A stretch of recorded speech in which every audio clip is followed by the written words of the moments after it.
sebelum pelaksanaan hukuman gantung itu dilakukan, biasanya memang adalah beberapa tanda. Misalnya bau kabur barus, itu pun tidak semua orang cium.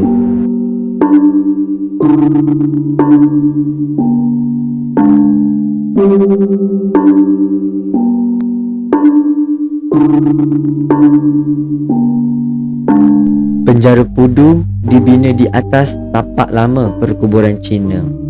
Penjara ini pernah dikenali sebagai penjara kematian kerana di sini banyak berlaku kematian disebabkan wabak, bunuh diri dan yang sememangnya mati disebabkan oleh hukuman.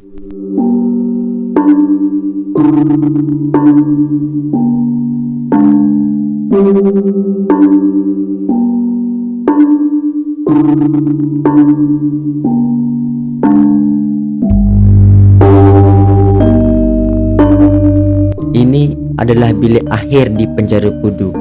Di bilik ini, banduan akan menunggu hukuman mati yang bakal mereka hadapi. Di sini, hukuman mati tersebut adalah tali gantung. Kalau dia kalah, dia masuk bilik gantung. Pudu lah. Jadi selama saya duduk dalam penjara tu, saya dah tengok 30 lebih lah. Mula dia gantung 3, lepas tu bilik gantung tu dah ketak, dia bagi 2 sampai 94.八十一年啊，呢80年係81年，每個禮拜3個。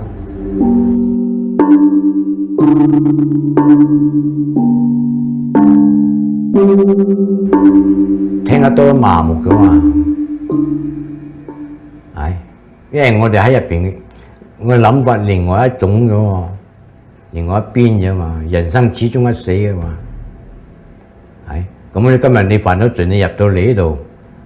唔好話你講你幸運啊嘛，啱冇？你焚到嗰條羅可以死嘅，冇得講幸運嘅，你講個 section 嘅。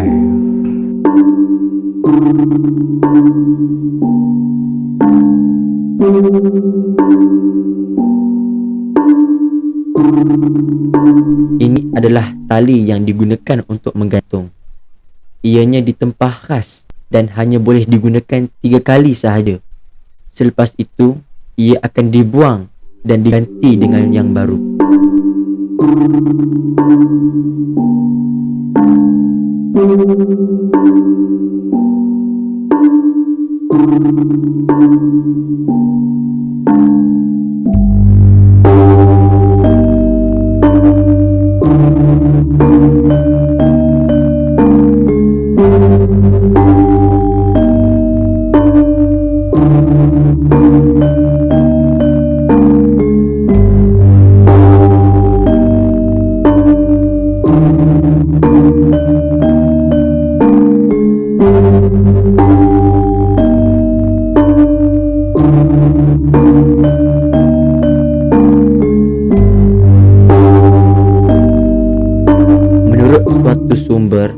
Senarai nama banduan yang akan gantung akan diumumkan pada hari Khamis.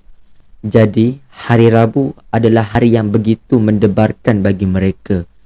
Hari Jumaat pula, mereka akan digantung sampai mati.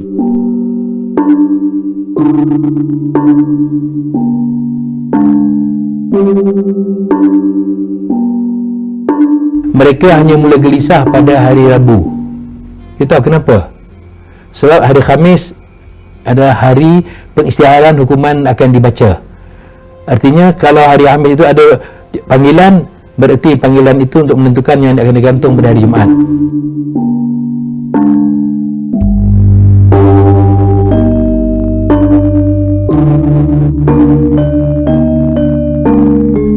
Banduan-banduan yang berada di dalam bilik ini akan menjalani hari-hari terakhir mereka dengan pelbagai cara. Ada yang menangis, menjerit dan ada yang hanya mendiamkan diri, dan yang paling tidak dapat dilupakan oleh para warden di sini adalah seorang banduan yang menjalani hukuman tersebut sambil menyanyi. Dikatakan dia menyanyi sehinggalah ke saat-saat akhir kematiannya digantung. Remember when we hang two condemned prisoners who shot the chief police officer of Perak. He went out singing.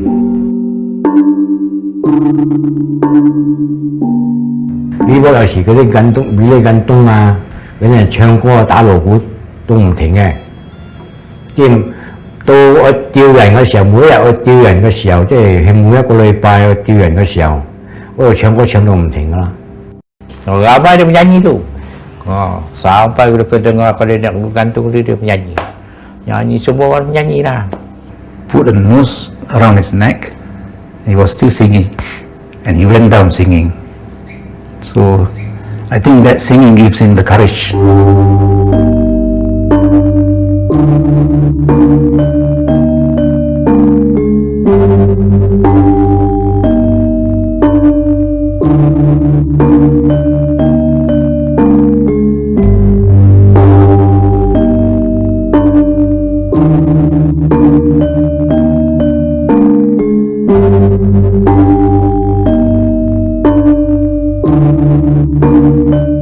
Dia lagi reda, dia ingat dia orang ni kalau boleh itu jatuh hukum tu jangan gantung. Dia lagi senang, dia tak tunggu tu dia punya penderitaan tu. Macam nak nunggu tu, kita nak gantung kan, tak nunggu sama bertahun-tahun pula, duduk pula dah dalam bilik aja. Menunggu ni suatu penyiksaan.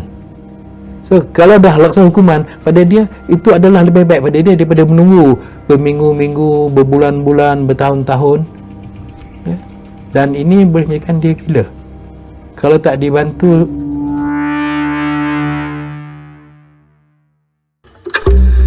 Selalunya, sebelum sesuatu hukuman dijalankan, pada malam itu, bau kapur barus akan muncul entah dari mana. Saya pada hari pertama, pada pengalaman pertama hukuman gantung pada 17/11/72, malam subuh tu gantung, dan malam berikut tu memang saya bila tidur saya nampak tali dari gantung depan saya.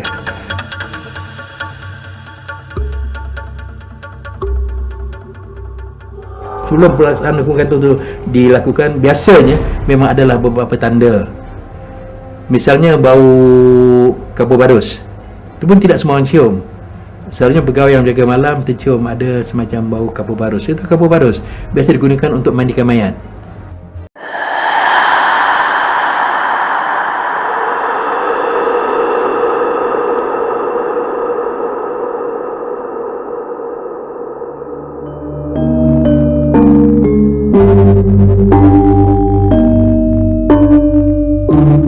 Ya, pasti kalau masa hukum gantung tu pasti ada jaga situ.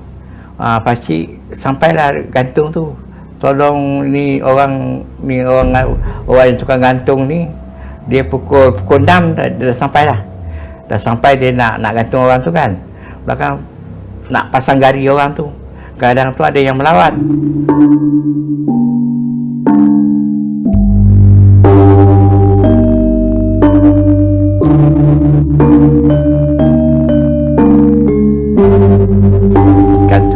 Gantung dia tadi tu ada besi tembaga sini kan, dia gantung sarung cerat itu dia buka ni macam ni, terbuka tu kan, orang gini belakang benda tu terbuka ni kan, kata ada gear tu.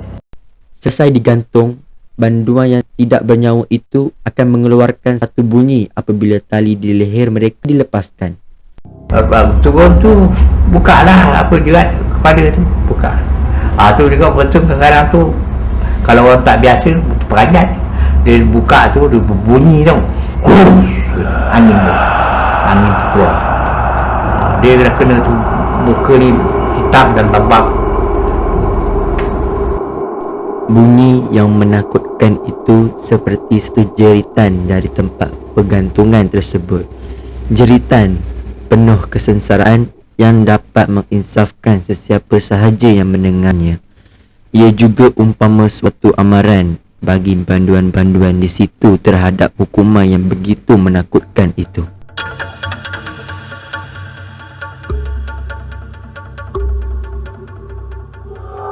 Awak ni kap pas satu hari nanti dia kata awak akan dibawa ke satu tempat Di situ awak akan mengulangi kumbang gantung sampai mati.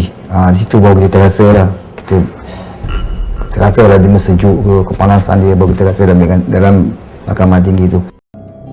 冇乜先，梗死㗎啦！你廿幾尺吊落，你入個吊台，你睇到㗎啦。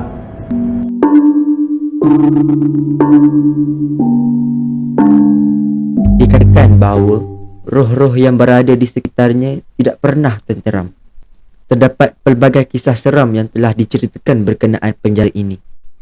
Mereka percaya roh-roh yang tidak aman itu adalah di kalangan banduan-banduan yang telah digantung dan banduan-banduan yang telah diseksa semasa penjajahan Jepun. Ada juga yang percaya bahawa roh-roh yang tidak tenteram itu ada kaitan dengan kubur lama tapak penjara itu sendiri. Lama-lama kelamaan, penjara Pudu mulai terkenal sebagai tempat sumpahan yang menakutkan. Banduan-banduan lain turut merasakan suasana seram selepas sahaja hukuman gantung selesai dijalankan pada hari tersebut. Mereka akan melihat bayang-bayang atau mendengar bunyi-bunyi seperti jeritan atau hembusan nafas yang kuat, terutamanya datang dari bilik gantung. Dikatakan juga di situ terdapat kawasan-kawasan yang terlalu sejuk dan sunyi. Itu amat menyeramkan. Rosli, pengarang buku True Singapore Ghost Story, telah menceritakan di dalam bukunya berkenaan pengalaman menakutkan seorang banduan di situ. Banduan itu sering mendengar bunyi jeritan yang pilu dan menakutkan dari bilik merotan. Apabila saja malam menjelang, jeritan itu pun muncul. Yang peliknya, tidak semua orang mendengarnya. Banduan itu juga menceritakan perihal seorang banduan lain yang telah membunuh diri kerana tidak tahan di rotan. Menurutnya, sejak dari kejadian tersebut, roh banduan itu sering kelihatan berlegar-legar di kawasan penjara.